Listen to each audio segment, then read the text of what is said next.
A Christ of the oppressed teaches resistance, courage, and hope.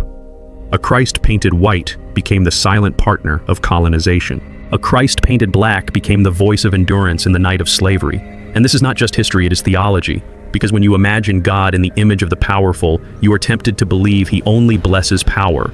But when you see God in the image of the poor, you begin to understand that his kingdom belongs not to emperors, but to the meek, not to conquerors, but to those who mourn, not to generals, but to peacemakers. This is why Ethiopia's witness is so important. It reminds us that Christianity did not begin in Europe. It began in the Middle East, took root in Africa, and carried the face of a Christ who was not European at all. Ethiopia never surrendered that truth, never traded it for the marble Christ of empire. And because of that, their theology remained closer to the gospel of the Beatitudes than to the gospel of Constantine. If the West could change the image of Christ to fit its politics, what else did it change? If his skin could be bleached, could his words have been softened?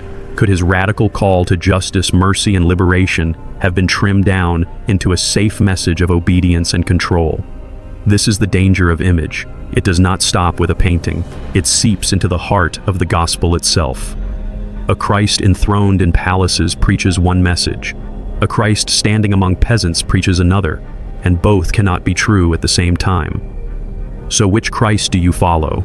The Christ of Ethiopia, who looks like the oppressed, who walks in solidarity with the poor?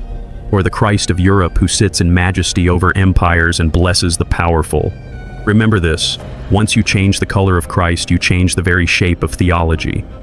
And if theology itself has been reshaped, then the faith you hold may not be the faith that was first delivered. Stay with me, because in the next chapter we will ask the most unsettling question yet.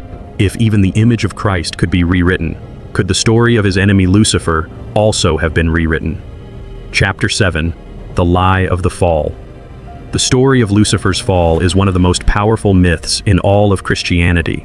It has shaped our hymns, our sermons, our imagination of good and evil. But what if I told you that the story, at least as you know it, may not have come from Scripture at all? What if the fall of Lucifer was never in the Bible but in the imagination of empire?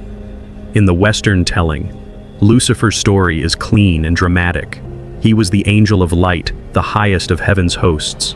Pride filled his heart. He rose in rebellion against God, and for that sin he was cast out, hurled down into the flames. From angel to devil, from glory to disgrace, that is the tale you have heard all your life. But open the Bible carefully, and you will find that the details are far thinner than the legend suggests. The passages most often used, Isaiah 14 and Ezekiel 28, were not originally written about a cosmic angel at all. They were taunts against earthly kings, Babylon, and Tyre men who exalted themselves as gods and were brought down. Over centuries and